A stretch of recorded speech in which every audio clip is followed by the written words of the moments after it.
What's up, collectors? Welcome back to Films by Color, and welcome back to another episode of This Week in Physical Media, where we go through all the Blu-ray and 4K releases that are dropping this week. Coming out tomorrow, Tuesday, March 19th, 2024. March is flying by, and we've got some more new releases to talk about this week. It is a light show, though. Not too many releases coming out this week. I think we can probably blow through these in about 30 minutes. So the rest of the show, we will take your questions and take your comments and have some conversation in the live chat. We shoot this show every Monday night at 9 p.m. Eastern Standard Time. So mark your calendars, because we'd love to have you come out and join us for these shows. If you are in the live chat, I am going to need your help tonight to fill out this show. So go ahead and put your, like I said, comments and questions in the live chat. Let me know what you've been buying lately. Let me know what you've been watching lately. And we'll have some great conversation about physical media and the art of film this evening. Always love talking to you guys. These are always a lot of fun. So thank you guys for all that you do to make these shows great. It's not just me, it's the entire Films by Color community. Let's go ahead and see who is already in the chat. Quite a few guys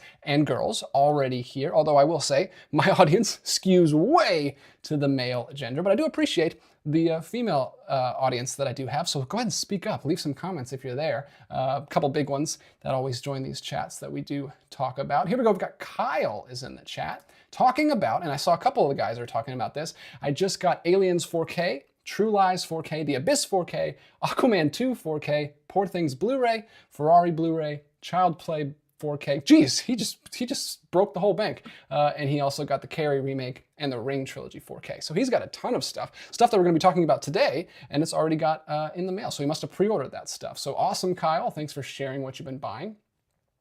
Jar Jar Ed says he's still waiting on Aliens in the Abyss. Connor Nielsen's here, my fellow co-host, popping in early this evening. He just says hi.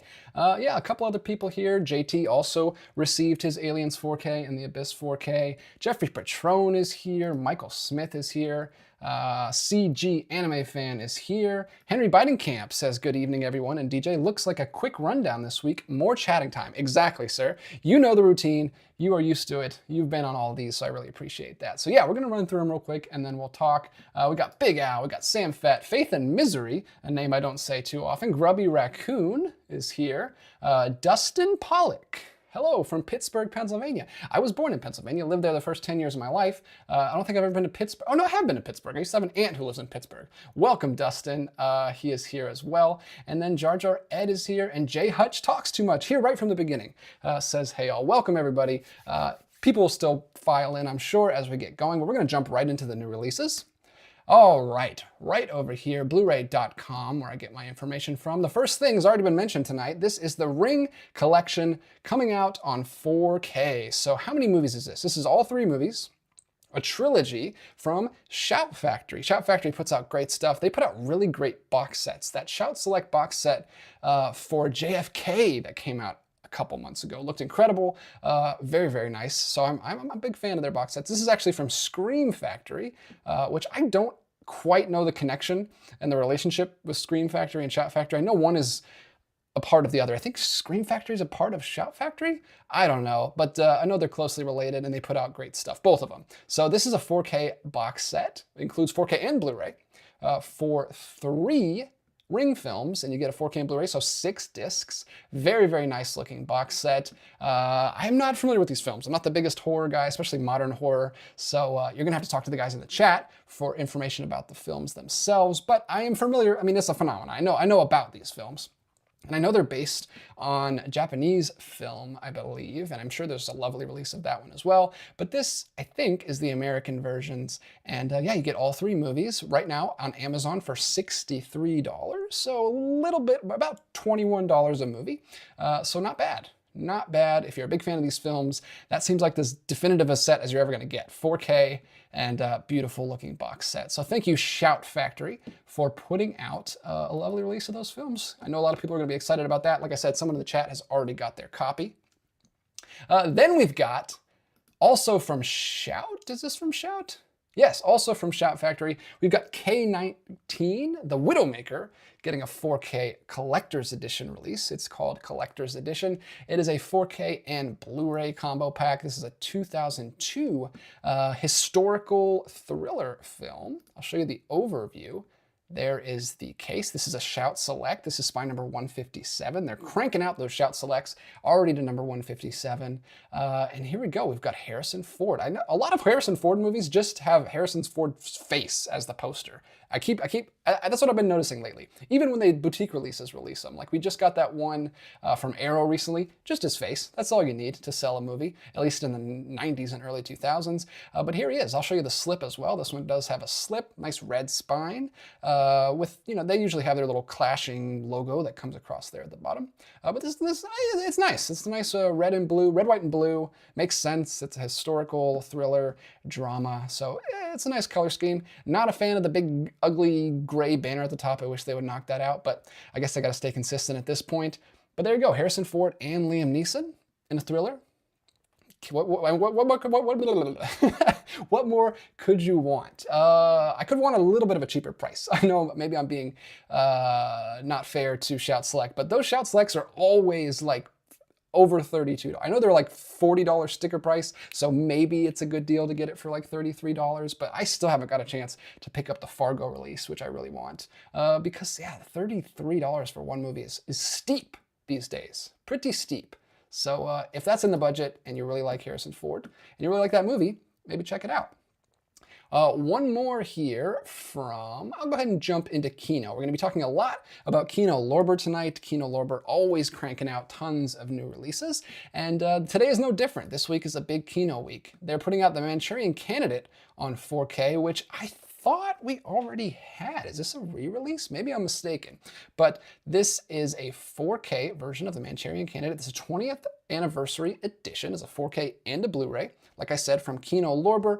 And this also includes a slipcover. Here's the under artwork for the disc itself. Everything is under control. We've got Denzel Washington, Meryl Streep, and Liev Schreiber. I love good old Liev. And then here we go. This is the slipcover. Very simple design on this one. It's just got the name of the director down there at the bottom and this little badge. What are those called? Pins. A little pin, election pin, and then just a white background. It kind of has like a Watchmen looking vibe with the blood dripping down the pin. And there you go. That is the Manchurian Candidate 4K. Like I said, not sure if we've got that one already or not, but here we go. The price for this one right now on Amazon is $26.99. You can usually find Kino Lorbers for a little bit cheaper than the Shout Select ones. So very happy to talk about those because I like the pricing that they give. They're pretty much on sale like all the time, Kino Lorber. They put out good stuff and they have great prices. All right, that's 3. Let's take a break. Let's see what people are saying in the chat. Hopefully, whoops, there goes my timer. If I don't turn that thing off every single time, it pops right back up every time I switch screens. Excuse me. How unprofessional of me. All right, let's see what people are saying. Michael Smith says he's off work tonight. You've been warned. Oh, good. That means I'm going to get lots and lots of tidbits from Michael Smith. So thank you. Thank you, Michael Smith, for tuning in. L.A. Jewel, what is up? Not much. Just talking movies with my buddies. Jar Jar Ed, I bought the 4K of Roadhouse from Vinegar Syndrome. That's awesome. Vinegar Syndrome puts out incredible stuff. We talk about them quite a bit on here, but they usually dump all their stuff at the beginning of the month, so we won't be talking about them again until the April show, the first April show. Let's see. Michael Smith says Scream Factory has gone way downhill in his opinion. So yeah, I'll have to take your word for it because I have not been collecting much from them. Ethan Edwards says the first ring is decent at best. Fighting words for big horror fans coming from Ethan Edwards, but he doesn't care. He likes stirring up the pot. He's always in there riling people up. Jar Jar Ed putting K-19 on the list. Good, sir. I am glad that I could be of use to you this evening, and I hope you find yourself a copy. Michael Smith says that's the one with Harrison Ford making a mean face. I've seen several with Harrison Ford making a mean face. Tough guy face, Harrison Ford. Let's see. Yeah, and then Rose says the same thing. Witness, Air Force One, K-19, LOL. Exactly. That's what he does. That's what he does. Or it's not his fault. He's not the marketer for the films. He doesn't get any say in that. Dan's Den says K-19, The Widowmaker, is about as exciting as playing Scrabble. I mean, there's some big time Scrabble players out there, so whatever floats your boat, if you want to watch it, if you want to play Scrabble, no judgment here, but yeah, I wouldn't compare a thriller film to Scrabble, so I get your point there, Dan. Jeffrey says, love to see Jonathan Demme? I'm not sure which way to say that. Now I'm gonna look like a fool. But films in 4K might give that remake of The Manchurian Candidate a try. Hey, okay. Jeffrey Patron is excited about it. Oh, that's why. Thank you, Jeffrey Patron, for clarifying that. That's the remake. That's the remake of the original. All right, now I'm caught up, I think. Dan's Den, the 2004 remake, not the original 1962 for reference. Pretty good. Okay, there you go. Dan's Den, just clarifying again. And now this is here. It says, hi, DJ in chat. Welcome to the show. Just got the James Cameron pre-order today, but given what's been said about the new 4Ks, plus the ridiculous inflated prices they're selling for on eBay, think I may have to resell and buy on sale. All right, man. Yeah, do whatever you gotta do. I've heard mixed things about those releases. I've heard some people say it's atrocious that we are messing with these classic films, and I've heard other people say, it's not that big of a deal. I don't know. I don't know what to tell you. I guess you have to read the reviews and decide for yourself. Sam Fett says, I just bought the Target exclusive of Wonka, loved it. Also ordered the 3-disc box set of Willy Wonka and the Chocolate Factory, like the one on your shelf. There it is right there. Bing, bing, bing, bing. It's a nice set. I got that for only $20. Hope you were able to get a good deal as well. And he says he's looking forward to that. It's a great box set. The supplements inside are incredible, especially all the ephemera and like paper artifacts and stuff, but you know, there's some goofy stuff in there as well. But it looks great, and I'm gonna hold on to it, even though I do have the 4K right over here. But I'm gonna hang on to that one because I like it quite a bit. Michael Smith says Demi is pronounced like Demi Moore. Good. Okay, so I got it on my second try. Good. Let's see. Jar Jar Ed. I pre-ordered The Crow. Really looking forward to the 4K release. Oh, I didn't know they were doing a 4K. Did I already talk about that? Pre-ordered. Maybe that's coming out soon because I didn't know they were doing a 4K release in that. That's cool. And then Jay Hutch says, I've also been confused how to pronounce Demi Moore. All right. Hey, no worries. No shaming here for pronunciation. We just need to help each other because nobody knows how to pronounce everything. All right. Let's go on to the next release. We've got Child's Play coming out on 4K. This is the 2019 Child's Play. There's a billion Child's Play movies, but this is the 2019 one. This is also coming from Shout Factory, getting all of Shout's releases out early this evening. People are very excited about these. This is the slipcover. Whew, tiny little like 36 by 36 JPEG they've got here for us. But there it is. It is a Scream Factory release. It has the same exact style slipcover as the Shout Selects with the banner at the top. This is a 4K and a Blu-ray. And it says from the producers of It. Got to get that in there because that was a popular movie. But everything else is it's pretty standard. It's a black spine with a little Chucky face. Same Chucky face on the front. Not too much going on. If you like this film, you can pick it up. If not, I'm not sure that the release itself is going to get you psyched for it because it's pretty standard and it is at that higher price point that Shout Factory is always at. Man, I'm really not going to get a sponsorship from Shout Factory anytime soon. I'm kind of being down on them. I'm down on them. I love their releases. I really want to get that Fargo. I really want to get their Clue 4K release that they just did. I just haven't had a chance to yet. Next up, we've got another modern remake of a classic horror film, also from Shout Factory. Hope you guys are horror fans because we got a lot of that today. That's why I put it in the thumbnail. This is Carrie 4K Collector's Edition, 4K and Blu-ray. From 2013. I have definitely not seen this one. And there we go. Exactly the same. It's cool that they look the same. It's cool that they look, like if you were collecting all of these, they probably look great on the shelf together. You've got Carrie in red on the same black spine. And then you've got the front. Very similar, simple looking front.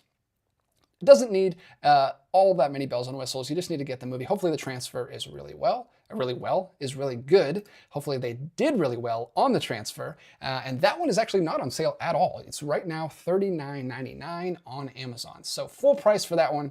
You got to really love that film if you want to pick that one up. And I think that film has its supporters, even though most people prefer the original. And then jumping back to Kino Lorber, people in the chat already talking smack about the Carrie remake. But yeah, jumping back to Kino Lorber, this is called, man, that was a really missed opportunity for a pun. Changing Lanes, missed opportunity. Sorry guys, I'll do better next time. Changing Lanes is getting a 4K and Blu-ray combo pack from Kino Lorber, also with a slipcover. So same thing. So these very similar. We could have called this like all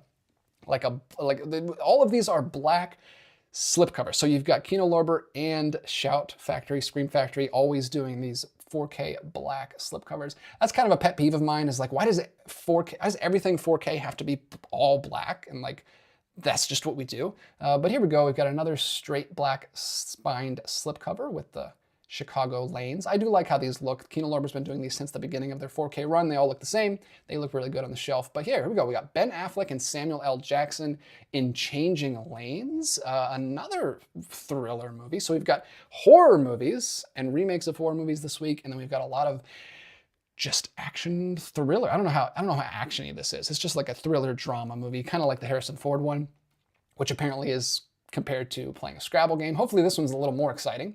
You got some good leads there. You got Ben Affleck and Samuel L. Jackson in a thriller film, very short thriller film, 98 minutes, and also from 2002.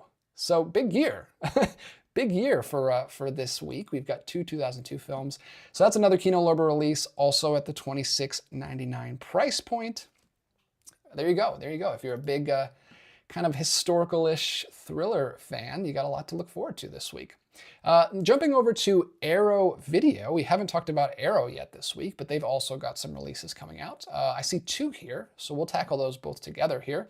We've got Dark Water, which I don't know what country this is from. Japanese. Okay, so the audio is Japanese, so I'm assuming this is a Japanese film. In America, it's called Dark Water. It's getting a 4K Blu-ray release from Arrow Video. We'll pop the slip up so you can see what that looks like. Beautiful artwork. I love Arrow Video's releases. I'm a big fan of their big slip cases, their limited edition releases, but even their movies that just get the slipcover releases look really good as well. You've got a nice kind of teal blue-green color mixed with the black in this artwork. It's where I pulled the color from for this thumbnail this evening, and it looks great. Love the artwork on there. You got the 4K sticker right there on the front. For brighter, deeper, more lifelike colors. They still use those stickers, and they're on every single one. But there you go, another 2002 film. I didn't even notice this before we started, but we're going back to the early aughts. This is 2002 as well. I'll show you the artwork underneath. Oh, the artwork underneath is exactly the same. So Arrow doesn't do multiple different artwork designs. They've got the artwork on the slipcover and underneath. This is coming in at $32, marked down from $50. If you think a standard single movie is worth $50, then that's a good deal. $32 from Arrow Video. Hopefully you can still find those at your local Barnes & Nobles. A lot of people, though, I'm hearing from can't find those from their Barnes & Nobles or their Best Buys anymore, so you might have to go online for that. I think Arrow Video has a pretty good I know they have a good website. Hopefully they have good shipping and they keep things safe. I've heard horror stories about their box sets coming in all broken before, but hopefully that can get to you, or you can go to Amazon, like I said, for $32 right now. But yeah, that seems really cool. Japanese horror film, kind of in line with The Ring as well. Lots of parallels this week. Real quick, we'll talk about, this already came up this evening, but Witness, which came out a few months ago now with the limited edition slipcase release from Arrow. That looks really nice. This is just a standard release from Arrow. So we've got the standard edition getting a re-release here. This is just the 4K. And there it is. It doesn't have a slipcover. It doesn't have a little box set for a digipack or a slipcase or anything. It's just the standard. So if you don't care about packaging and you want to get that cheaper price point, that is also getting a release this week at only $35. For stern-faced Harrison Ford. He's not angry in this one. He's just serious. He means business. But that's another thriller drama film from the great Harrison Ford. But that's a re-release, so we won't talk too much about that one. Let's jump back over in the chat, see what people are saying. Keep things moving along here. Jar Jar Ed, ew, the Carrie remake. So he's not a fan. Dan Sten says the Carrie remake is baffling. So he's more than not just a fan, he's confused. And now this, hated the new Child's Play, but I'm a collector, so I'll buy it if I can find it cheap. That's us, man. That's you. That's all of us. Although I'm trying not to buy stuff that I'm not a big fan of anymore. I like the Carrie remake. I'll buy it if the price drops. Okay, so and now this is going to pick up both of those eventually down the line. Michael Smith says, saw Changing Lanes, but have almost no memory of it, which tells me I should have been changing channels. Oh, thanks for making up for my missed opportunity there. JT, that Carrie remake is abysmal. What was the point? What is the point of putting out a 4K release of abysmal films? Is what my question is. It sounds like no one was a fan of that movie, but hey, if it, I mean, they only put stuff out if they think it'll move and they think it'll, you know, sell some numbers. So I guess there's an audience for it somewhere. I mean, younger kids got to have their own horror generation of horror films too. Dan's Den says changing lanes back when they made mid-budget movies that actually did their jobs well. Hopefully that'll be coming back soon, man. I hope. The blockbusters have been taken over for quite a while, but yeah, that seems just like a normal thriller movie that, yeah, you don't see as often anymore. Jar Jar Ed, oh, he's responding to JT. He says the point was money, name recognition, exactly. IP. Jay Hutch talks too much. I feel like I saw everything in 2002, but have no recollection of changing lanes at all. Yeah, 2002 was a big year. I guess a lot of stuff came out. Michael Smith, Dark Water started that huge wave of films about bad plumbing. Oh, interesting. I didn't catch that wave. But there's a movie about a kind of bad plumbing this year that just came out. Is it from Blumhouse? That was like about some swimming pool demon creature thing that comes out of the swimming pool.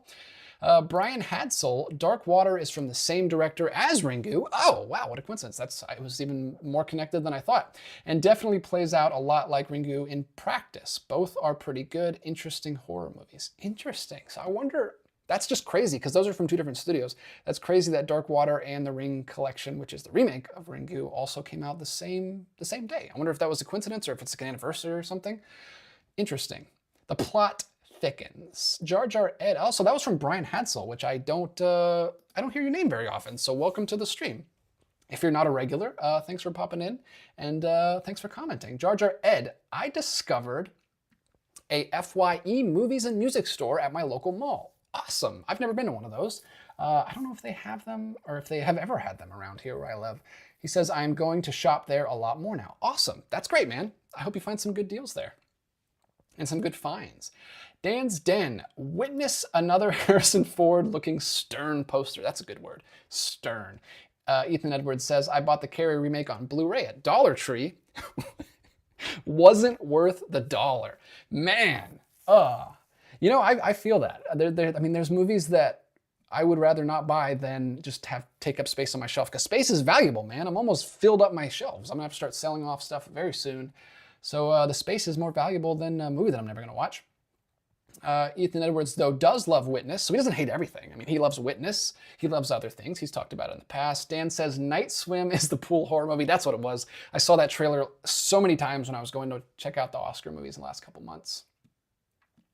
Rose. Ernest Lubitsch's Clooney Brown is a plumbing classic, LOL. I love me some Lubitsch, and that is one I still haven't seen. I know it's in the Criterion Collection. I'm gonna have to check that one off the list pretty soon. Maybe that'll be a July sale release this year. Michael Smith says his jokes aren't hitting tonight. I don't do deadpan as well as Stephen Wright. Well, keep working on it. You don't have to work tonight, so you have lots of time to workshop your jokes. Keep them coming. Slipmaker, the Carrie remake may have been rough, but the Christine ripoff in that Ash vs. Evil Dead two-parter was solid. Okay, interesting. Connor says, good evening, DJ. I like your shirt. Good color on you. Thank you. I call it my blue shirt. I don't know if he's joking or if he's serious, but it's just blue. It has nothing on it. But yeah, except for my microphone, which is right there in the middle. It's not some kind of new fit. It's not like a weird cross between a V-neck and a crew. It's just a blue shirt. Jar Jar Ed, Discord server when? That is a great question, sir, and I will get back to you when I have a great answer. The answer is when I have time to set everything up. Because right now, I don't even have time to get the couple videos out a week that I want to. But no, I really do want to do that soon. I want to have another forum to talk to you guys. I love doing the show, but this is only once a week for an hour and a half, and I don't get to talk to you guys as much as I'd like to. So TBD, but coming soon. Jay Hutch talks too much. Is Night Swim the one where it's just a game of Marco Polo for 90 minutes? That's what the trailer is. I have yet to see the film. I probably won't, but yeah, that's what the trailer was. That's what it looked like. Let's see. Jay Hutch talks too much. Blue shirts. What will they think of next? Yes, exactly. All right, Slipmaker says, do you think Night Swim 2 will be in a water park or go right for the ocean? They have the Arkham Asylum City Planet thing going on. I would love I would actually really like a horror film set in a water park. Has that ever happened? I love water parks. I don't really like water parks, but I like things set in water parks because The Way Back is one of my favorite movies of all time. There we go. Speaking of 2013, it's right there in the white section, in the blue and yellow text section. One of my favorite movies ever. I've talked about it before. I think I put it in my top 10 summer movies list. And also the episode of Always Sunny in Philadelphia where they go to the water park. Top 10 episode of all time. So good. So yeah, put a horror movie in a water park. I love it. Next up, we've going to the third row here. We've got Rent-A-Cop, another Kino Lorber release. This is not from 2002, unfortunately. It is from 1987, starring the great Burt. Is it Burt Reynolds? I don't know. Is it? Okay, I think so. It just says Burt and Liza. That's how famous they were. Look at that. In the 80s, just Burt and Liza. Rent-A-Cop. He's her last line of defense. Look at that. He's really he's really protecting Liza Minnelli there. There's a killer on the loose, and the lady is the target. I will always just remember Liza Minnelli as her character on Arrested Development. Unfortunately, that's just the age I am. But I need to go back and check out some of her older films because I haven't seen. I'm uneducated.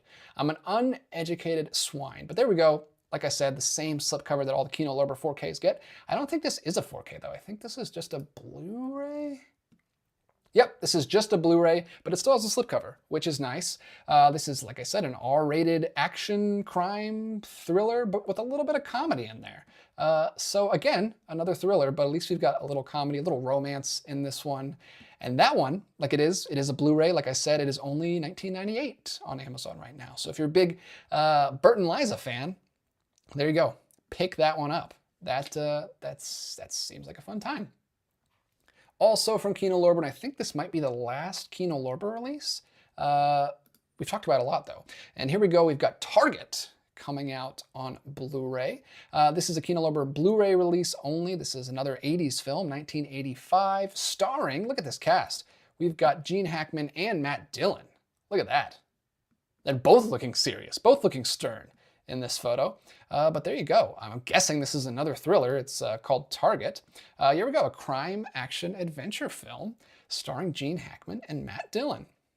It says Chris Lloyd does not get along with his father, Walter. Walter is too careful, cautious, and boring to Chris.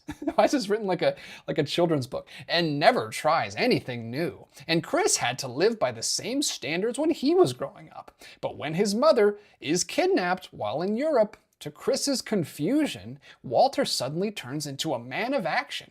Just who is his father anyway?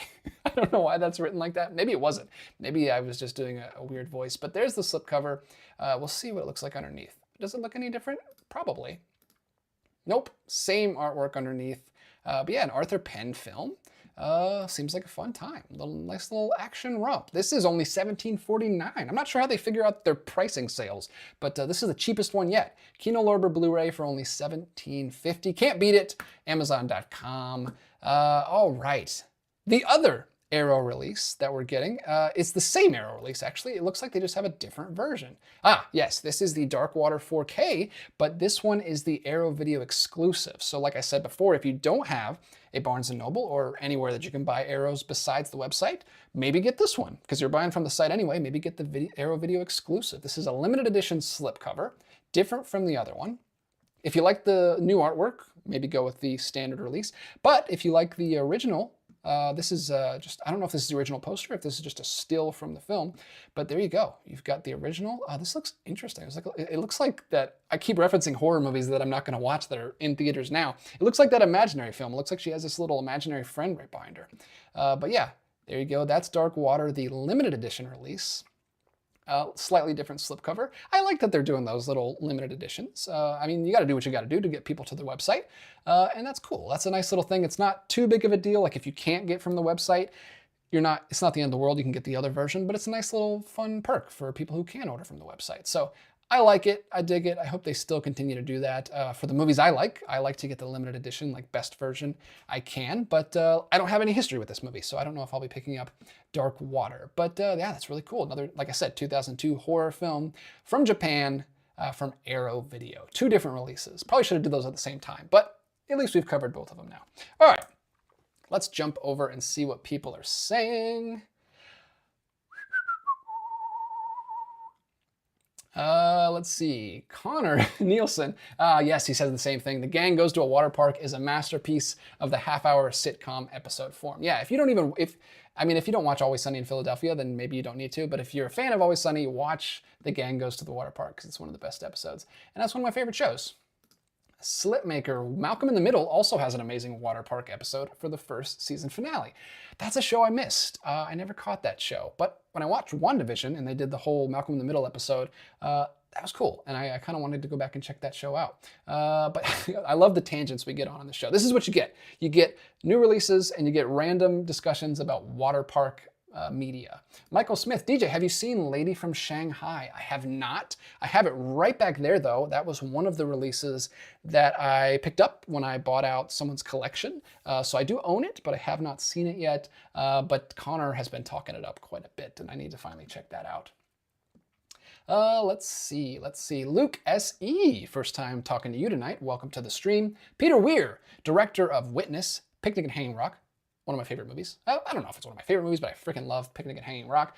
Truman Show, Dead Poet Society announced he's retiring today. He said he has no energy. He hasn't made a movie since 2010, but still sad to hear. Oh, that's a bummer. Well, you gotta know when to quit. I mean, how old is Clint Eastwood? He's like making a movie right now and he's like 90 something. Isn't he in his 90s? Man, that man has got lots of energy apparently. But yeah, if he has no energy, he doesn't want to do it, he doesn't have to. Yeah, that's still sad to hear if you're a big fan of his work. I love Picnic at Hanging Rock. I love Truman Show. I haven't seen Witness, even though we just talked about it. Dan's Den, Rent-A-Cop, a barely released 80s film that was the continuing downfall of Burt Reynolds' terrible career decisions. Oh man, I am always in awe of Dan's Den's knowledge. I feel like he just watches this with Wikipedia next to him, but I know he doesn't. But yeah, he knows so much. Jar Jar Ed Rent-A-Cop has the most 80s cover art I have ever seen, and I love it. Yeah, if you're that much of an 80s film, just embrace it. Just put the city skyline behind you with a purple and pink gradient background. Connor Nielsen said, I recently watched Martin Scorsese's New York, New York, which isn't great, but Liza Minnelli is excellent in it as she is in Cabaret. Suppose natural screen presence should be expected with her genes. Yeah. Gotta give, I don't know what I'm trying to say. Gotta give, I don't want to say props. I don't like saying give props, but that's the meaning I'm trying to express. I just can't think of the word. What do you give? Homage? Yeah. You gotta pay homage to the original Dorothy. And also, I just have this sitting right here. But look, Judy Garland's right here. Boom. Bow. This is for a video I am recording that I was recording right before I started this, and I'm going to finish recording right after I end it, but I'll leave you in suspense of what it is. JT, if you see no other Liza Minnelli movie, watch Cabaret, a must. Yes. Hey, Bailey Walsh is here. She's part of that like 2% female audience that we have here that I mentioned earlier. Good to see you, Bailey. Who else is talking down here? Dan's Den, Target, an Arthur Penn film and his last collaboration with Gene Hackman. Never seen it, but always intended to. Heard mixed things, though. It seems to be the theme tonight, is mixed movies. I don't see a lot of like across the board, like beloved films that we're talking about this evening, but that's okay. There's a lot of movies we got to talk about. Jar Jar Ed, I'm guessing their prices depend on how many bonus extras a release has and the quality of the packaging. Maybe so. The packaging is usually the same though, but yeah, I guess supplements. I think it depends on like how well they think it's going to sell, how popular they think it's going to be. But yeah, supplements is good. Is a good point too.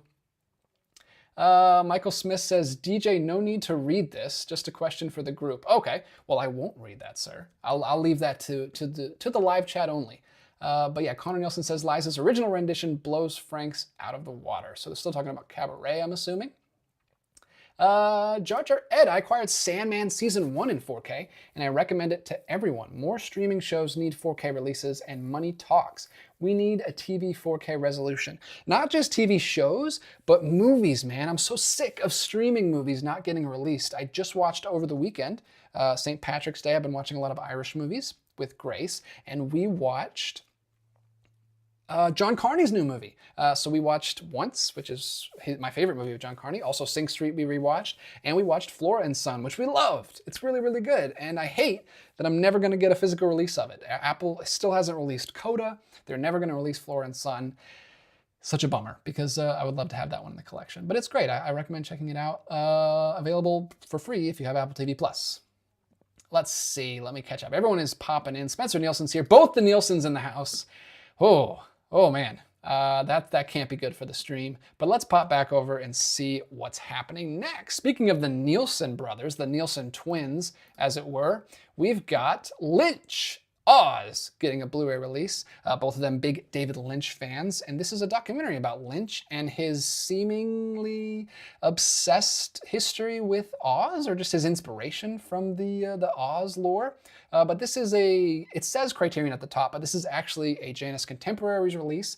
So you can still get it at your Barnes & Nobles. You can still buy it on the Criterion website, but it's not going to have a spine number. It's not part of the Criterion collection proper.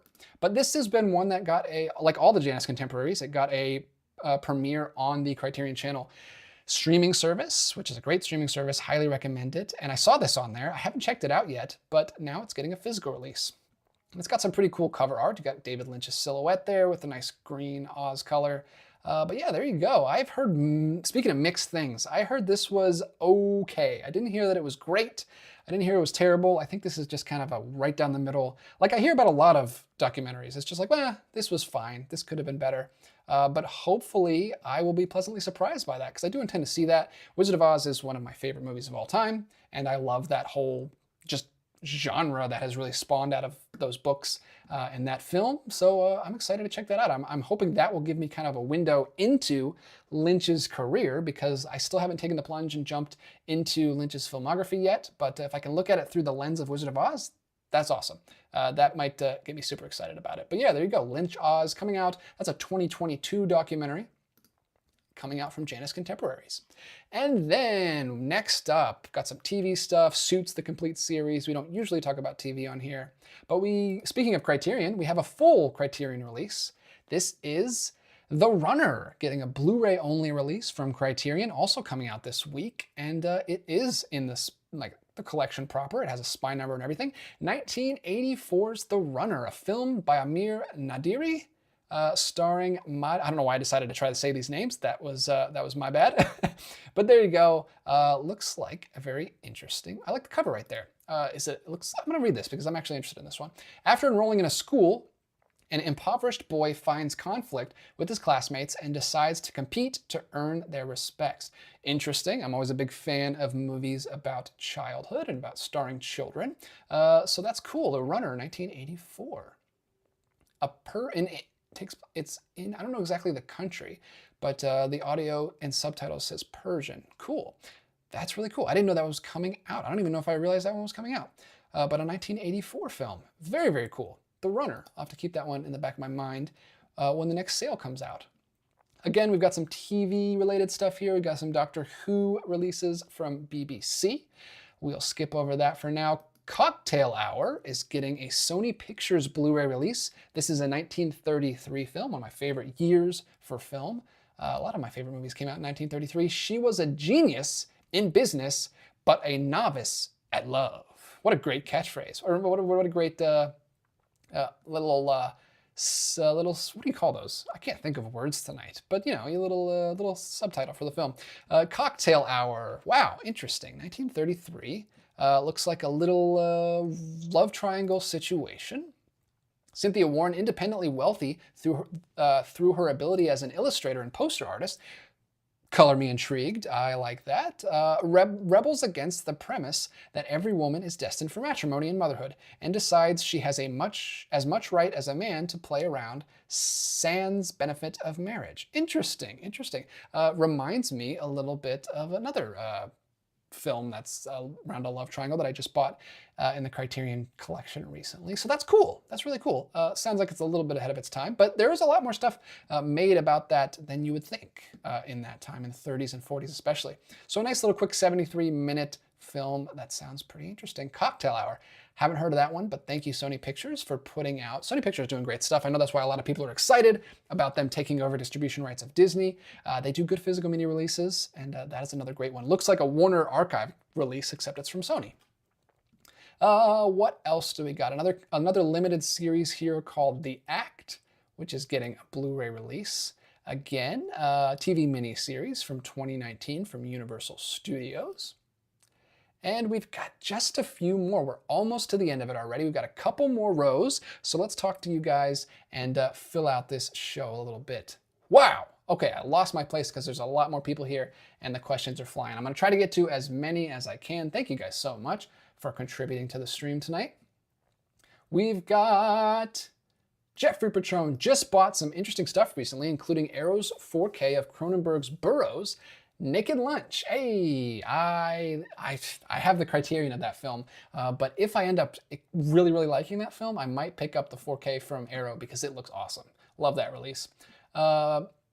More so though, DJ got a Radiance release. Awesome. I'm glad you finally jumped. Well, not finally. I still haven't jumped on the bandwagon yet, but a lot of people are talking about Radiance, so I'm glad you got yourself a set. Franco Nero set, to be specific. Any recommendations from them? I still haven't picked up any Radiance titles yet. I've been checking out a lot of new labels lately, but I haven't jumped into Radiance. There's that Italian comedy box set from them that I really want. I've only seen Il Sorpasso. There's 3 films, the trilogy set, not an actual trilogy, but it's 3 films by I think the same director.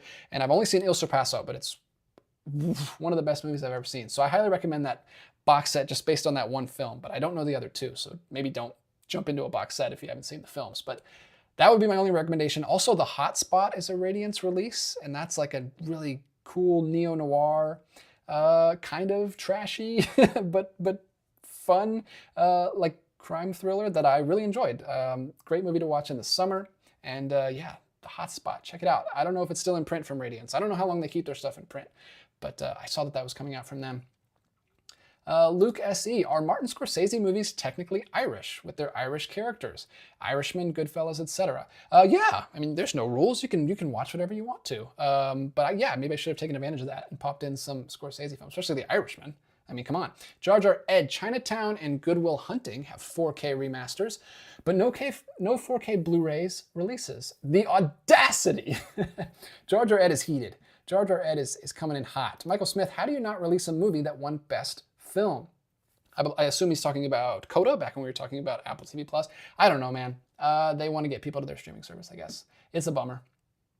Let's see. Dan Lynch Oz is fitting for the current bracket I'm voting in for the Blank Check podcast. I don't know about this podcast. Tell me more. Where the final 2 could be David Lynch versus Frank Oz and Henson. Interesting. Yeah, that's a fun coincidence. Jeffrey Patron, can imagine David Lynch saying it was, oh man, I don't know David Lynch enough to like pronounce this quote correctly, so I won't butcher it, but he says, and then taking a sip of Coke. I know Jeffrey Patron, another big David Lynch fan. A lot of my friends, big David Lynch fans. I need to finally do that. I give in to the peer pressure. Brian Hadsel, I was really happy to see film critic Amy Nicholson featured on Lynch Oz. She co-hosts a podcast I like, Unspooled, about the AFI Top 100. I've seen that podcast around. I don't think I've listened to maybe 1 or 2 episodes. And it's always fun to see her featured in random docs. Yeah, that's what's cool these days. So you can get into like mainstream documentaries if you just have a successful enough podcast. Haven of Horror, my good friend John here. I don't know. My friend John, I don't want to put words in his mouth because we haven't talked too often, but I know him through the other channel that I work for, and he's a great guy. Blazing Saddles is getting a Blu-ray. Nice. Oh, cool. He must be looking ahead. He must be looking ahead. Yeah, follow along with your syllabus at home, guys, and we'll get through this together. 123 Rock fan, first comment I see of the night. I actually went to a Q&A with the director's Psycho documentary, 7852. Lynch Oz looks good, but I think his docs are a bit too fanboyish. Oh, same director. I've heard about that one too. I've watched that one actually, because that was on the Criterion channel. And yeah, it was just kind of like, I learned some stuff about Psycho, but yeah, it didn't like blow me away or anything. Let's see. Wow. I'm not going to be able to read everything tonight. I'm going to try to get to as many as I can. If you want to make it green or yellow or however Super Chats work, so I make sure I see it, you can throw in a couple bucks in a super chat and I'll make sure I see it. But yeah, I'm getting lost in the chat tonight. Lots of folks here. This one has all caps, so I'll read it. I don't want to encourage that kind of behavior for everybody, but this jumped out at me. Henry Bidenkamp, DJ The Soldier's Tale looks interesting for you. Animated with Max von Sydow as the devil and the Yugoslav director Dusan Vichev as the soldier. Interesting. You know, yeah, Henry knows me well. He knows I am a big fan of unusual and unique animation styles, so I might have to check that one out. Interesting. Interesting indeed. Slipmaker, Sony's taking over for Disney. Might get that Banshees 4K after all. We can only hope. We can only hope, sir. Let's see. Michael Smith says, this is a useful tip for everybody. Radiance gives you a 10% off coupon on your first order if you sign up for their newsletter. Good to know. Good to know. I'll have to take advantage of that when I do that. Luke says, I was wondering, DJ, what is your favorite Spielberg film? I watched E.T. before this stream. I knew what was going to happen and still cried. All right. Favorite Spielberg film? I feel like, and I'll pull up his filmography just in case, but I feel like it's gotta be Jurassic Park. For me personally. But I have not seen enough of his stuff. He has made a bazillion movies, and maybe I should save this for the end after we finished for the people that are just here for the new releases. But let's see, Spielberg films. It's gotta be, right? I really, really like Close Encounters of the Third Kind, but I think Jurassic Park is probably my favorite of his. And I haven't seen many of his dramas. I've mostly seen his blockbuster films. So it's either Jurassic Park or maybe Raiders of the Lost Ark. But I do need to see more of his dramas, because I'm sure if I had seen Catch Me If You Can, or if I had seen like Schindler's List or any of those, that would probably be my number one. But if I'm going for one of his blockbusters, it's either Raiders or Close Encounters or Jurassic Park. One of those three. Those are my top three from him that I've seen, but I've got to see a lot more. He's one of my blind spots. He's just made a million movies. What else do we got? Oh, Bailey says, I ordered the Alexander Ptushko Fantastica set yesterday. Hey, that's amazing. I hope in some way I helped make you aware of that set, because they look awesome.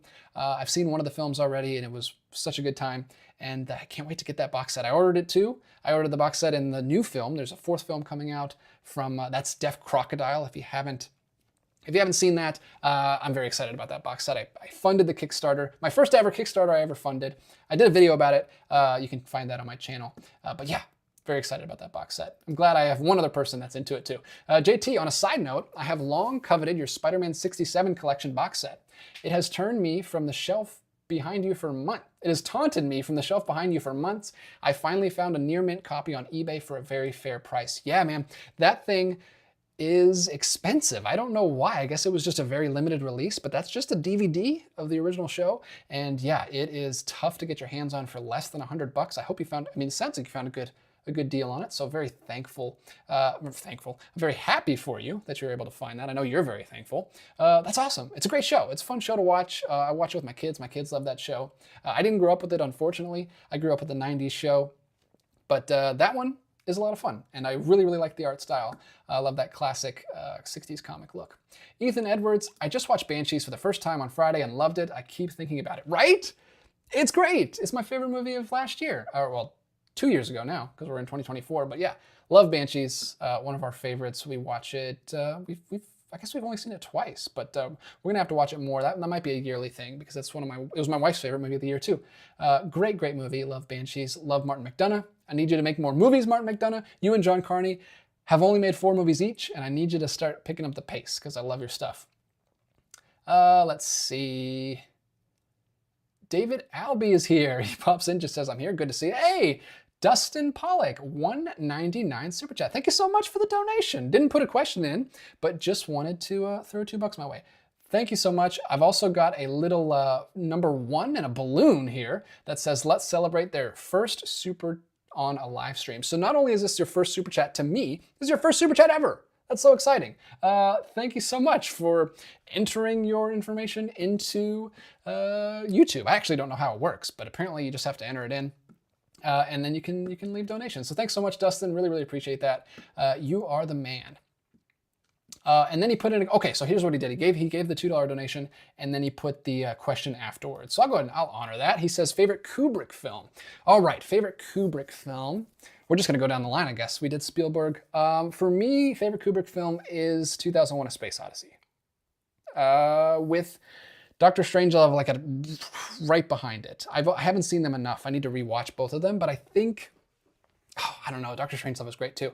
I'm gonna say 2001, just for the scope and the epicness of it. I really like that one, and it's just such an experience, but I love Doctor Strangelove as well. But yeah, favorite Kubrick film for right now, in 2024, in March, DJ's answer is gonna be 2001: A Space Odyssey. Let's see. People really talking. I'm going to try to keep up here. Henry Bidenkamp, Alexander Ptushko pledges are almost at 100K. Originally was looking to raise 20K, overwhelming demand. Exactly. That was so crazy. I remember it like sold out, or it met its goal in like the first 6 hours of it or something. Crazy. People are loving physical media. It's not dead.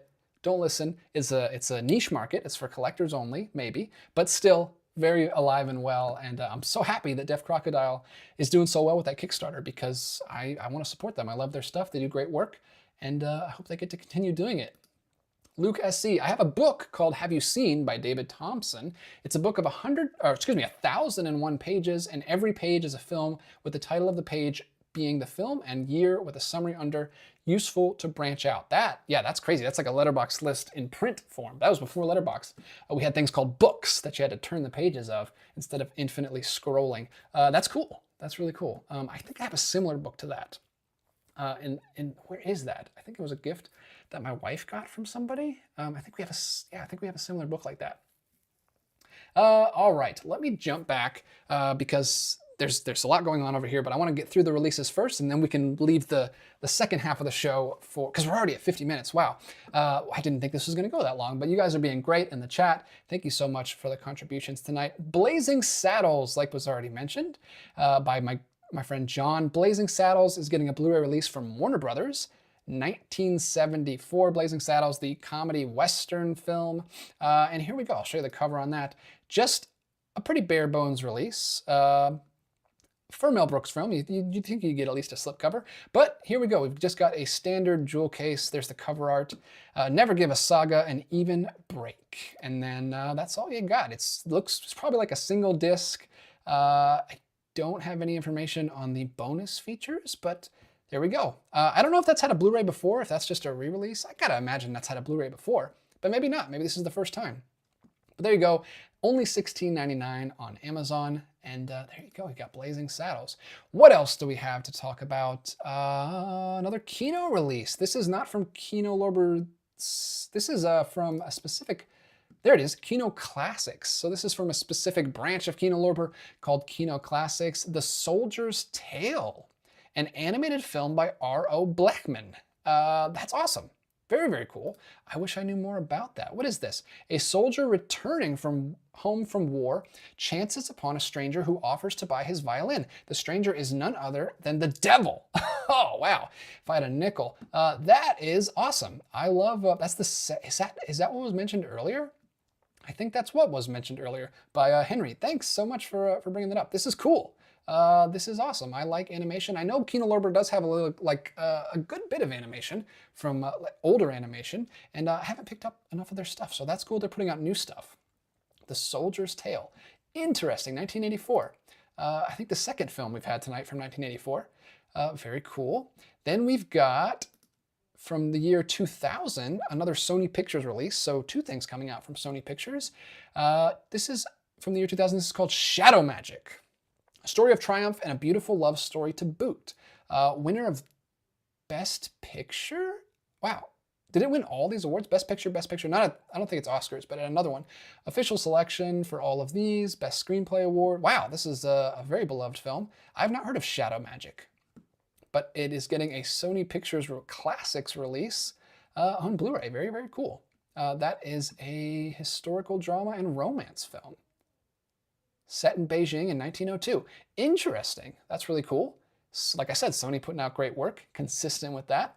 And then coming from Cohen Media Group, which is another subsection that's sold on Kino Lorber's website. I have a couple of these releases. They do a mix of classic stuff and modern stuff. This looks to be a modern film. Yes, very modern, 2022.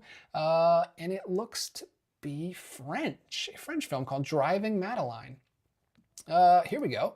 This is just a straight up drama. And there you go. It looks like a kind of an older, oh, maybe it's like a mixed age romance film. There you go. Look at that. Another beloved film, early, like a recent 2022 film, just came out. Madeleine leaves a small suburban to join a nursing home on the other side of Paris. A taxi driver comes to pick her up and in no hurry to reach, asks the driver to go through places of the capital which have counted in his life. Interesting. So I don't know if it's a romance or not, or if they're just it's just like a friendship between her and the driver. Interesting. Sounds like a very low-key, nice little drama film. We've also got a Blu-ray release of 2008's Appaloosa. Is that how you pronounce that? This is coming from Warner Brothers. This is a period piece western starring Viggo Mortensen, Ed Harris, Renee Zellweger, and Jeremy Irons. Great cast. I don't know anything about this, but it's a modern western. It came out in 2008. So that's getting a Blu-ray release as well. And then finishing out the evening, we've got one more here to talk about, and this is Dracula Has Risen from the Grave, another Warner Brothers release. This is a 1968 Dracula film, rated G, which is interesting. There's the front there. Doesn't look like it's rated G. Got blood coming out of his eye, coming out of his ear, coming out of his cheek, and coming out of his mouth. He's got it all over him.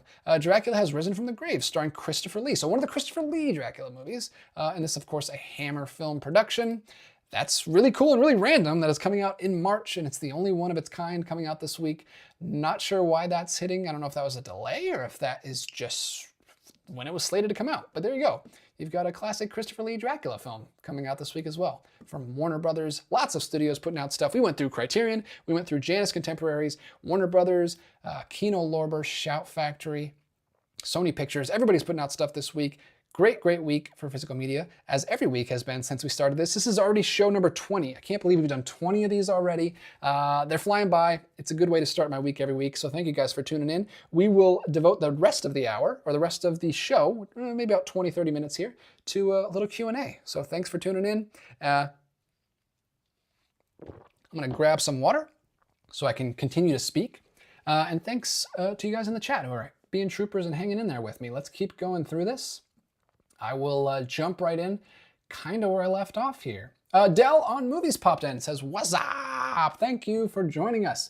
What's up, Dell? Thank you for joining. Good to see you. Haven of Horror says, "I like this movie." So he's talking about Blazing Saddles. Luke says, "Mel Brooks still kicking about at 97, soon to be 98. Phew, that is, I don't even know if I want to live that long. That is, I guess I'll still be doing this show. We'll still be talking about, hopefully. I mean, I don't know what I'm going to do with this show if physical media just dries up completely. I guess I'll always have the boutique labels to talk about. But yeah, it's going to significantly drop if we're not doing physical media at all anymore, but the big studios. Haven of Horror says, "I picked up a bunch of steelbooks this last weekend. I've been trying to pick up more 4Ks. Hey, that's awesome. Like I said, I know John through a different channel, which isn't about physical media specifically. So I didn't know that you were a collector, John. That's really cool. Love to talk to new collectors. Let's see. Ethan Edwards says, "Blazing Saddles had an early Blu-ray." Okay, so this is a re-release, but it's probably a better Blu-ray if it was an early one, because some of those early Blu-rays were rough. Let's see. Jay Hutch says, "I would sell the devil my violin, but I definitely haggle a little."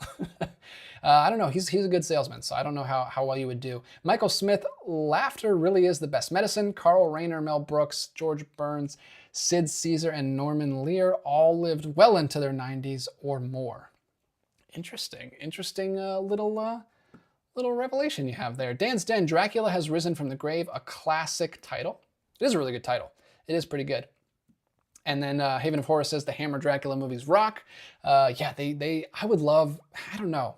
Someday I would like to get the Indicator box sets. You guys should definitely get the Indicator box sets. Indicator has some classic, awesome box sets for all the Hammer films. I think they have like 4 or 5 volumes now. Really nice, beautiful box sets. I don't know if I will invest in them, but I see them all the time on the groups. Michael Smith, And on the distaff side, Carol Burnett is 90 as well.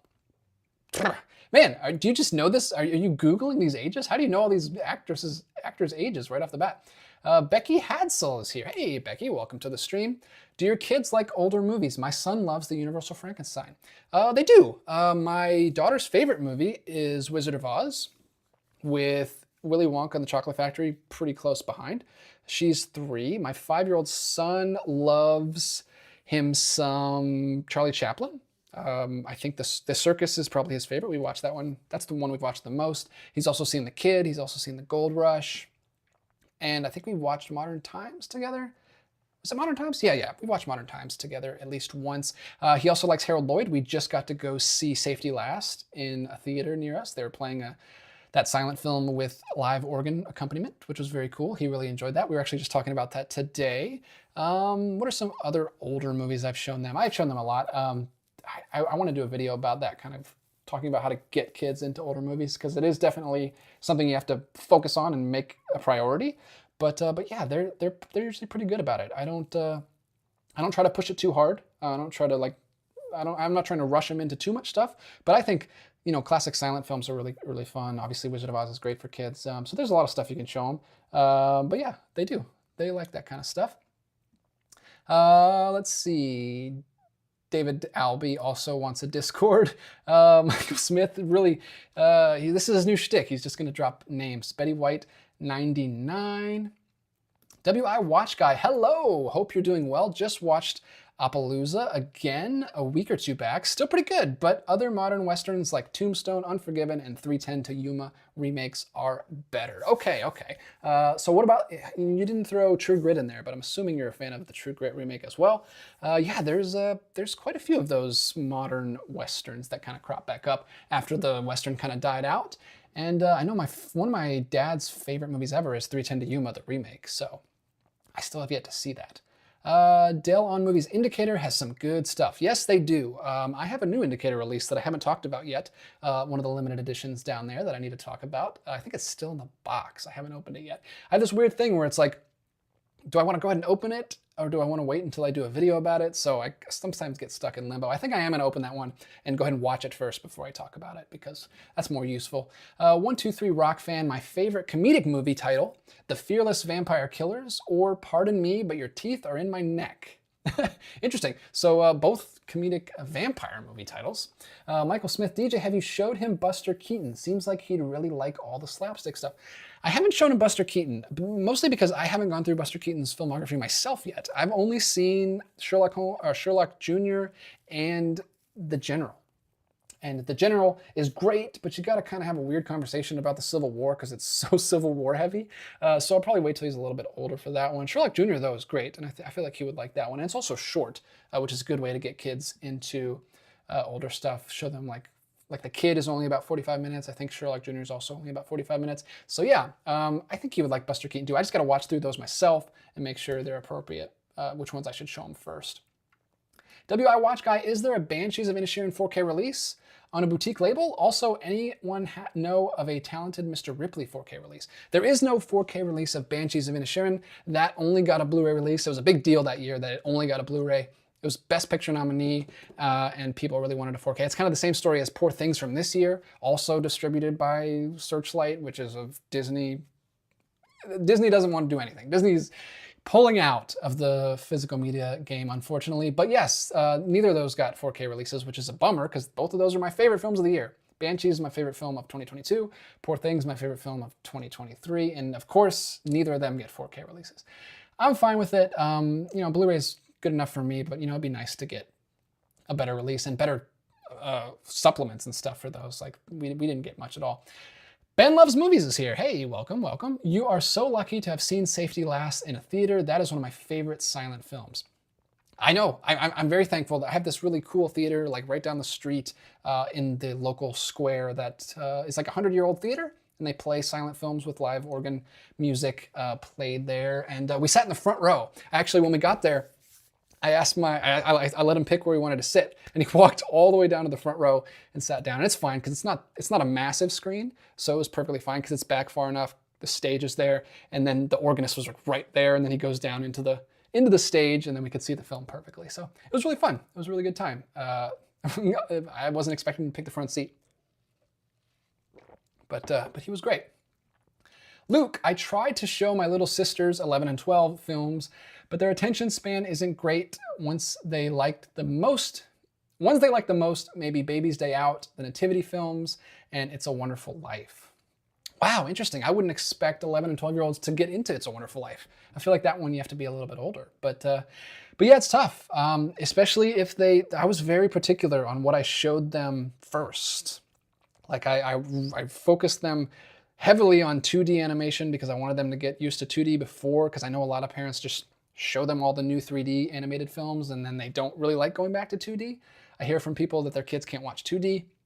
I hear from adults who can't watch like black and white films because they're used to color. So I tried to show them black and white stuff, 2D animated stuff like really early, silent stuff early, so that they wouldn't be, weirded out by it when they get older. Because it's a bummer. It's a shame. You're missing out on like a lot of cinema if you can't do those things. Rose also wants a Discord. I know, guys. I'm sorry.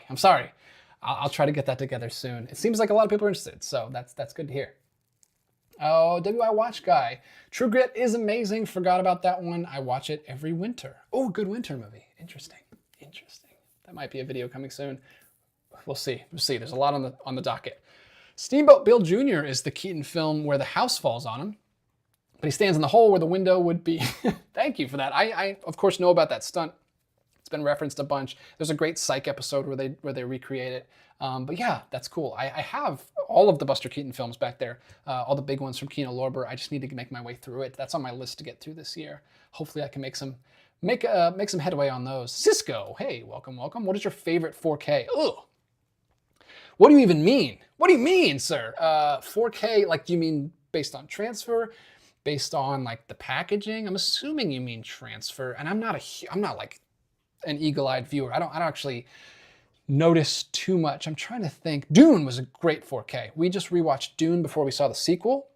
It's back there in the black and gold section. That looked great in 4K. Really liked watching that one in the theater with Grace. What's the other one? What's my favorite movie from 2021? Oh, what's it called? It's just a year. 1924? Is that it? No, 1917, that's what it is. 1917 is an incredible 4K. That was the one that I popped in when I first got I've always had a 4K player for a while now, but I just got the Panasonic 820, which is supposed to be like the best for your money you can do. I know there's like a Panasonic 900 that's like $1,000. I'm not gonna buy that, but for an affordable like consumer price, I think the Panasonic 820 is supposed to be the best one. So right after I bought that, I popped in 1917. That was like the one that I wanted to like preview the settings with, and it looks great. It looks so good. Like I said, my favorite movie of 2021. I don't know, as far as like releases based on packaging, the RAN 4K, the steelbook that Lionsgate put out for RAN is incredible. And Dragon Slayer is one of the coolest looking 4K steelbooks. That one actually, they both have slip covers and they look really nice. But yeah, there's a ton of stuff. There's a lot of Arrow 4K releases that I love. They just put out the Conan one, and they've got Legend and Waterworld, and Crimson Peak is getting a 4K soon. Not one of my favorite Guillermo del Toro movies, but the packaging's incredible on that one.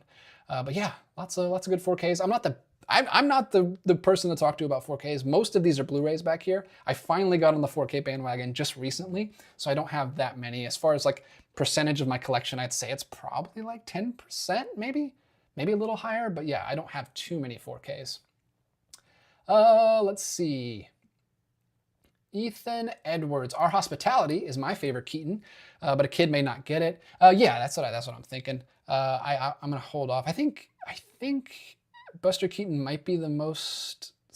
Like I said, I haven't seen him, but of the three of Lloyd and Charlie Chaplin and Buster Keaton, I feel like he's the most.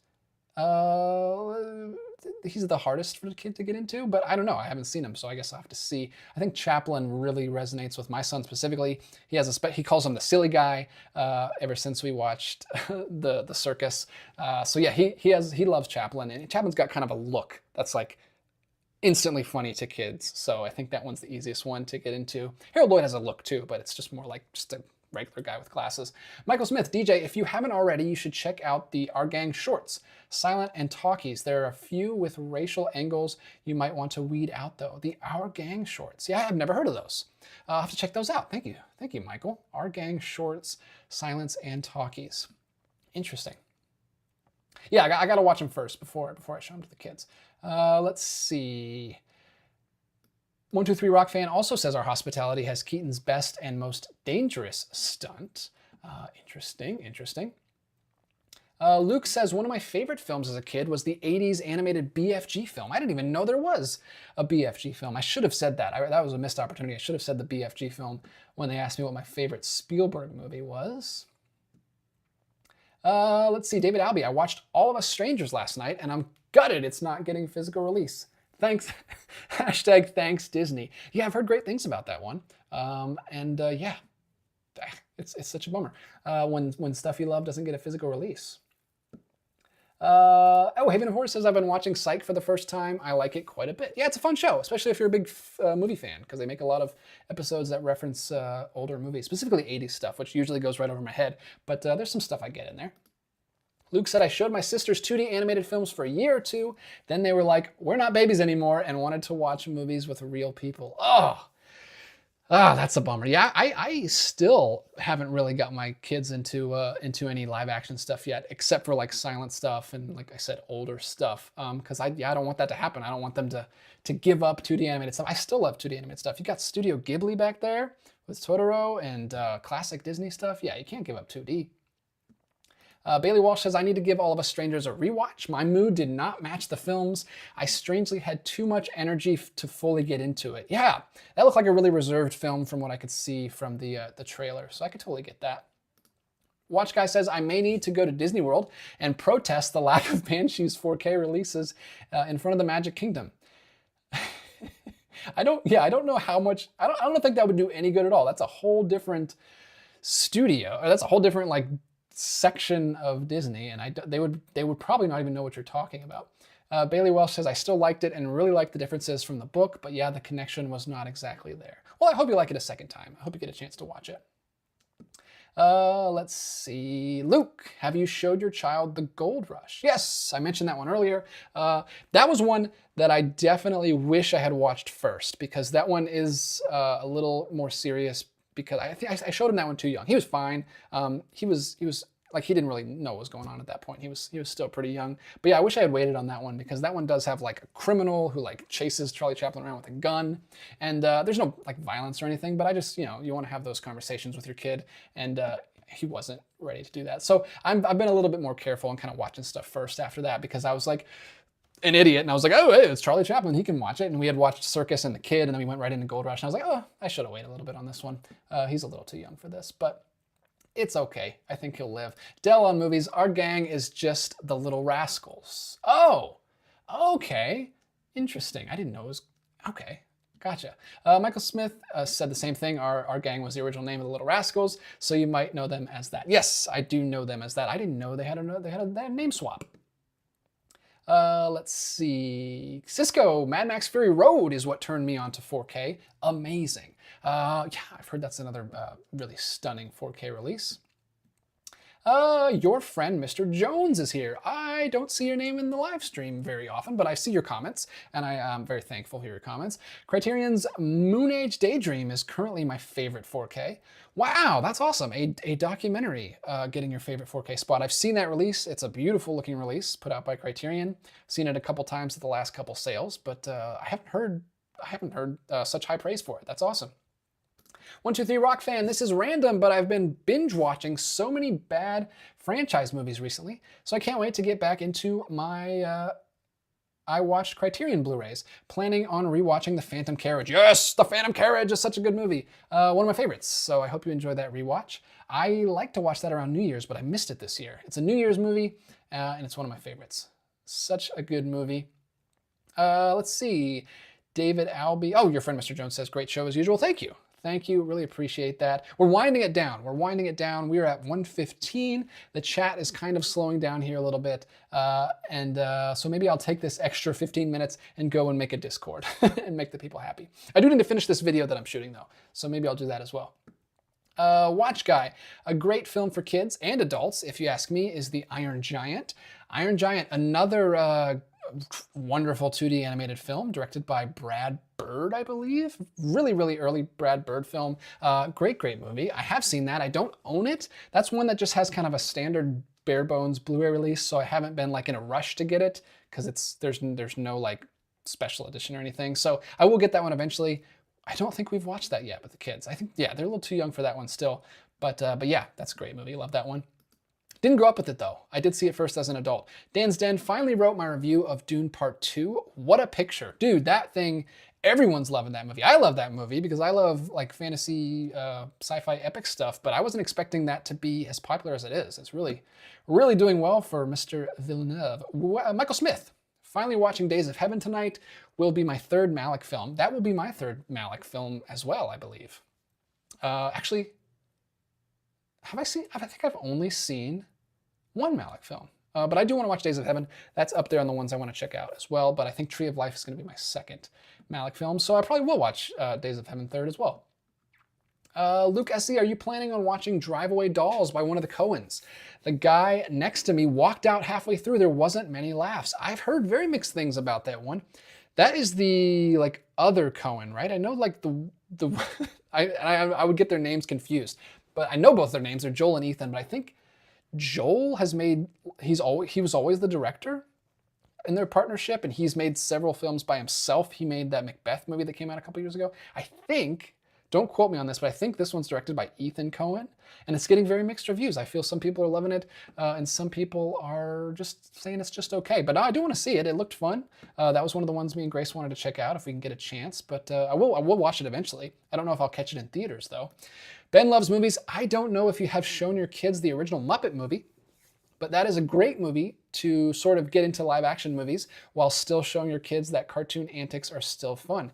Yeah, speaking of, and I'll get back to the Muppets in a second, speaking of live action, but still cartoony, like as cartoony as you can get with live action without any kind of animation, I just showed them the Popeye film, Robert Altman's Popeye from the 80s. I just showed them that, which maybe was too early to show them, but they're huge fans of the Popeye shorts. We watch the Popeye shorts all the time. You can see it right up there. There's volume 1 in the yellow section. Volume 2 and 3 are down there as well. They love the Popeye shorts. We watch those all the time. We go out on the trampoline in the backyard and play Popeye, and my daughter will be Olive Oyl and she'll say, "Help! Help!" And then my son, and then I'll pick her up because I'll be Bluto, and then my son will come and like eat his spinach and punch me across the trampoline and rescue his sister. So they love Popeye. So I had to go ahead and show them the Robert Altman film. They stayed through it. They did like it. And Grace, not Grace, that's my wife, Alan, my daughter, really liked Olive Oyl in the film. But yeah, that is an interesting film, and it's a Robert Altman film. It's crazy. But yeah, it's such a fascinating film. I love it. I think I like it more than most people. I don't think that's a very well regarded film, but it's so cool. It all takes place on this one big giant set. It's like a stage play. This awesome set like on water and everything, like it's like a dock, it's like a whole town they built, and it's just the most cartoony live action film you've ever seen. They went out of their way to like recreate some of the gags in live action. It's so cool. I really like that movie. It's also a musical, so that kind of helps with kids as well. But yeah, I don't think anyone's kids are as big of Popeye fans as mine, so maybe that won't work for most kids, but they really like Popeye, so it definitely worked.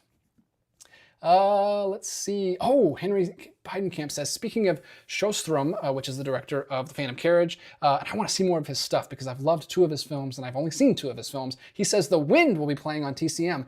I wish I still had TCM. I don't have any TV, or like I don't even have like a streaming service that has TV so I can watch TCM because I've just got too much stuff to watch already. I don't need more to watch, but The Wind is on my short list. I really want to check out The Wind, so that's cool that TCM is playing it. That's awesome. But you said the Muppets. I have not started the Muppets yet. That's something I need to start as well. I didn't grow up with the Muppets. I have no history with the Muppets, so that's something that I didn't really think to get them into, but that's probably something you have to get them into young as well, because it might be hard to go back to puppets if you didn't grow up with it, like me. So I should start getting them into that soon. 123 Rock Fan, The Iron Giant had an amazing box set a few years ago with a lot of blue features. That's right. It does have the big, kind of like the Willy Wonka one or the Ten Commandments one. It's got that big, huge box set. That's right. I didn't get that one, so I missed out, and it's out of print now, so maybe I'll have to check out that one on eBay and see if there's any good prices of it. Thanks for reminding me about that. Watch Guy, meh. A lot of complaints about the Coens' Hail Caesar, but it's fantastic film, great ensemble cast, and hilarious while looking great at the same time. Wow, I didn't know there was a lot of complaints about Hail Caesar. I loved Hail Caesar. I just watched that for the first time last year or the year before, and I really, really loved that one. I didn't know that was a divisive one. That one's great. J. Hutch talks too much. Coen Brothers movies have a strange way of aging really well. I still remember how audience really criticized The Big Lebowski when it came out. That's crazy to me because, yeah, that's a huge cult classic at this point. That's one of my wife's favorite movies of all time now. Dan's Dan, I love Altman's Popeye. Contrary to what is believed, it made money. Okay, good. I'm glad it did well. Nowadays, like the Letterboxd score is like really low, but you can't really go off that. That's a certain niche of people. But yeah, I like it. I like it a lot. I think it's a lot of fun. Let's see. Your friend Mr. Jones loved Popeye and the songs, especially the Harry Nilsson songs. Yeah, it's great. It's fun. Everybody should go watch Popeye. Also, Rose, Popeye is incredibly gaggy. I love it. Luke says, Who Framed Roger Rabbit is a great film that mixes cartoon and live action, but that's probably a film to show them in the early teens. I'd say, yeah. I'll wait on that one. I don't own that one yet. I'm not in a rush to get it because, like I said, I'll show that to them later. But yeah, that actually literally is a live action animation, whereas Popeye is just live action, but looks hilarious because they do such great stuff. Dell on movies. I own Popeye, but haven't seen it yet. Well, I don't want to hype it up too much. So go in with like even keel expectations, but I think it's fun. It's fun for me. It's one I watched with my family though, growing up. So maybe there's a little nostalgia there. Let's see. David Albee. I struggled with that film as well. Oh, excuse me. Let me read the thing he's talking about. 123 Rock fan. Ugh, the satire in Hail Caesar felt like the equivalent of having a pie thrown in my face. Okay, so 123 was not a fan of Hail Caesar. And David Albee says, I struggled with that film as well, which makes me lose street cred, but I don't care.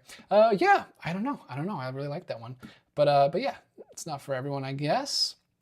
But anyway, whew, I think I made it through everything. I think I'm all caught up. I'm sure there's going to be a lag and people will still throw some stuff in. I'm going to take a little break here. And if nothing else comes in, we will wrap this one up right before an hour 30, and I will shoot over to recording the rest of this video and getting that one up for you. I shot another video yesterday, a quicker video that should not take too long to edit, and I'll have that up. Should be up by Wednesday, either Tuesday or Wednesday. And then I'll get this video up by Friday. That's the schedule I want to stick to, or try to anyway. I want to get the live streams on Monday, a shorter video on Tuesday, and then a discussion video on Friday. That's what I'm shooting for. That's very ambitious, and I don't know if I'll get to it every single week, but I've done it a couple times in the past, and I think that's a really good spread for the week. So I'm going to try to do that again this week. It's tough. It's tough. I just got a promotion at work, a little tiny promotion, which means I have a little bit more responsibilities. So work has been a little more busy, so I can't really edit or shoot anything during the day. So I'm going to try to keep up with it. Thank you guys so much who are supporting the channel in any way you can, whether through super chats or just with literal views and thumbs up and subscribe. All that stuff, I guess, is supposed to help me in some way. I don't know exactly how it works with the algorithm, but thank you guys who are active on the channel. Love all you guys. Most of you guys who are in the live stream are the big active super fans, so thank you guys all for being here. Brian says, your kids playing Popeye reminds me of how my Steven Universe loving son loves playing Crystal Gems with me. Yeah, it's great. I recommend having kids. It's wonderful. It allows us to be nerds for much longer, and it's socially accepted. You can go into playgrounds at the public parks and you got kids, it's not weird. If I would just go to the playgrounds by myself, it's weird, but if I got kids, I'm just a good dad. So it's great. It's a win-win. Jay Hutch, a lot of people found out about the Coens when they put out Fargo. So when they put out Lebowski as a follow-up, a lot of people didn't get it because it was so different. Oh, I could see that. Yeah, Fargo. I mean, Fargo's still a dark comedy, but it's much more it's much more serious than something like Big Lebowski. Kevin House, hi DJ. Sorry I'm so late. Hey, good to see you, Kevin. But friends invited me over for popcorn and a movie. Oh, by all means, go hang out with your friends, man. You don't have to, you don't have to be here. You know, put your friends first. This is just a silly news show we do every week, and you can watch it after the fact. So thank you guys who do watch it on the recording. Luke Se, Popeye was my granddad's favorite cartoon. It took off TV here in the UK due to his constant smoking, lol. Oh, yeah, that'll do it. Those pipes, that'll get you taken off. But yeah, they're great. I love those cartoons.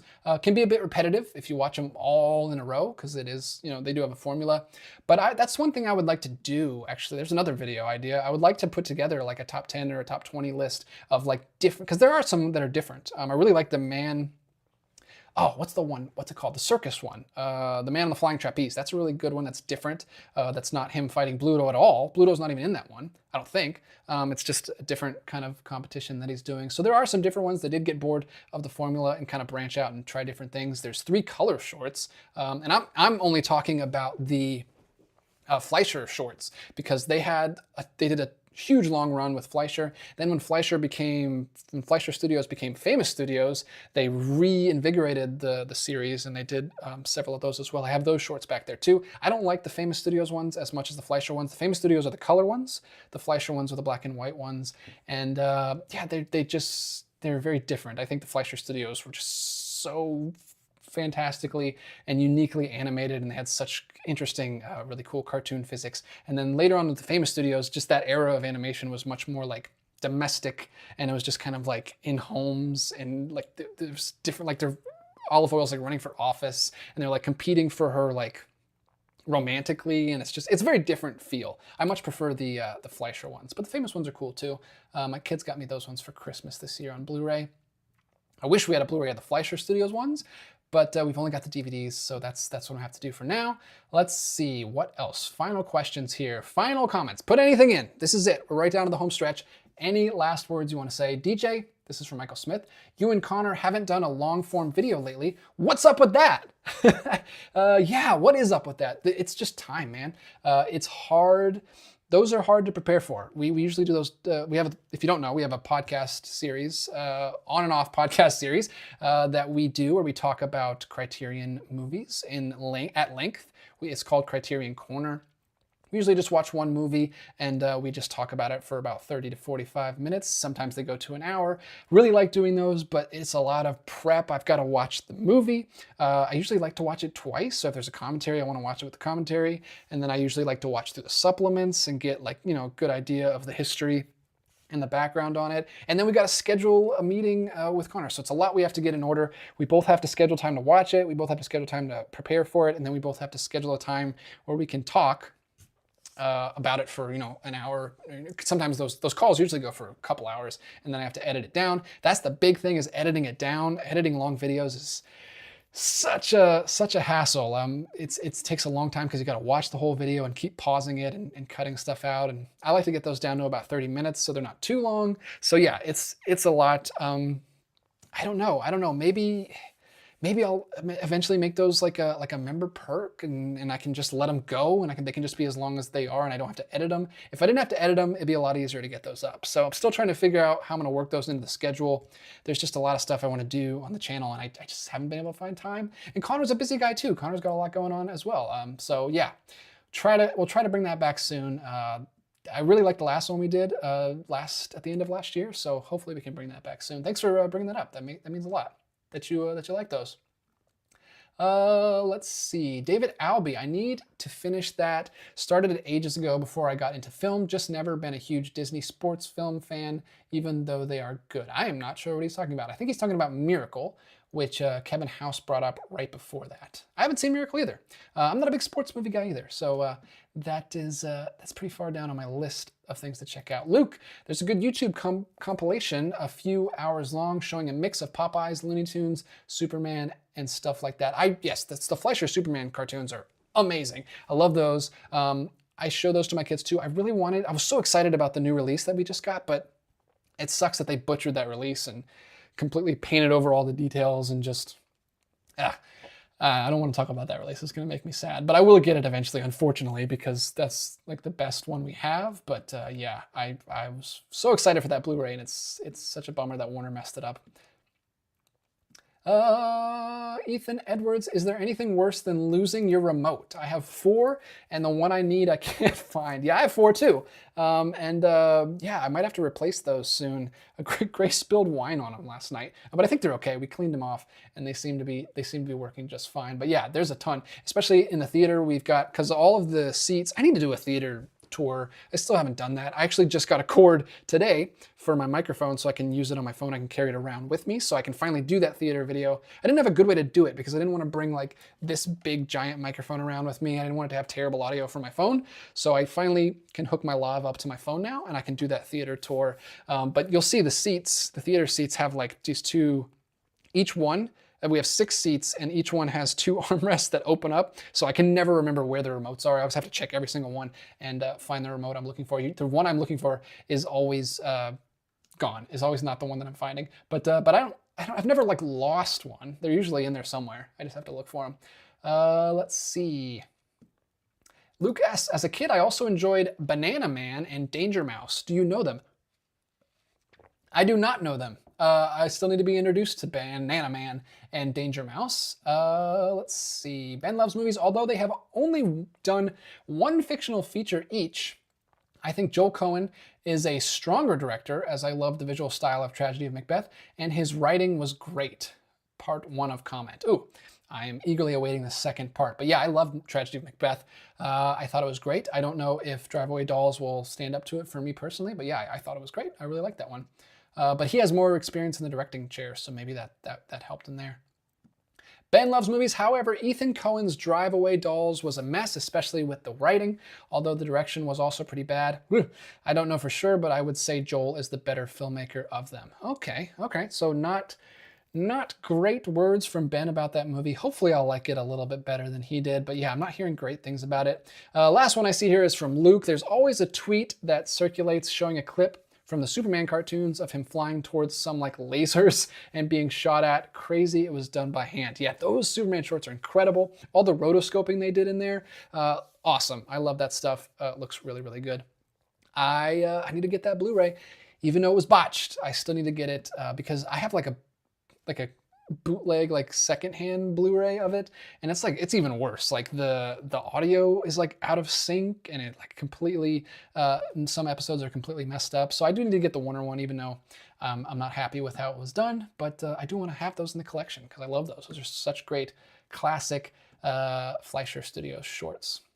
Paulo just says Pan's Labyrinth, Guillermo del Toro. What else do you need to say? It's a fantastic movie. Maybe still his best movie. I think he goes back and forth with Shape of Water for me. Love those two. But yeah, that's all you got to say. Just name great movies. Maybe I should just say that in the chat, and maybe that'll be a better prompt. But yeah, I love that movie. Thanks for bringing it up. I always like to talk about Guillermo del Toro, and like I said, that's probably his best. Let's see. All right, I think we've done it. I think we've wrapped it up. We've done it. We've done another stream right at 1:30, so thank you guys so much for tuning in. Like I said, I've got a couple more videos in the queue to be edited and to be shot this week. I'll get those up as soon as I can. Thank you guys for all of your contributions tonight, all the great questions and comments.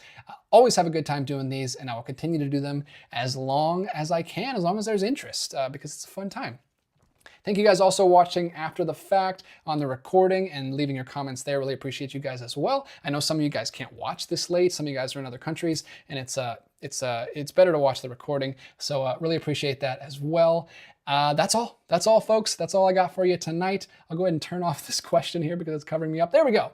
And I'll just leave you with my usual. Until next time, keep collecting. Keep collecting 4Ks, Blu-rays, all this great stuff we've been talking about. Keep it alive, and I'll be back with another video real soon. Bye, guys.